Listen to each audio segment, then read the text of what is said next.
ఇదిగో అమృత, కాస్త నీ పెళ్ళయ్యే వరకు అనవసరంగా బయటకెక్కడికి వెళ్ళకు.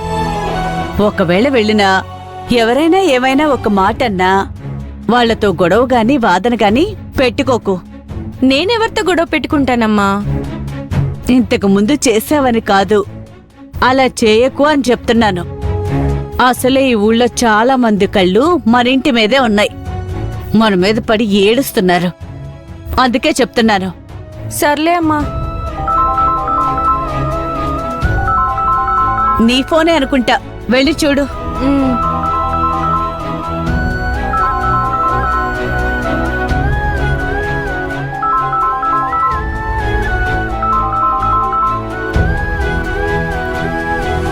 చెప్పానంది. అక్క, ఎక్కడున్నావు? అమ్మ నీ పక్కనే ఉందా?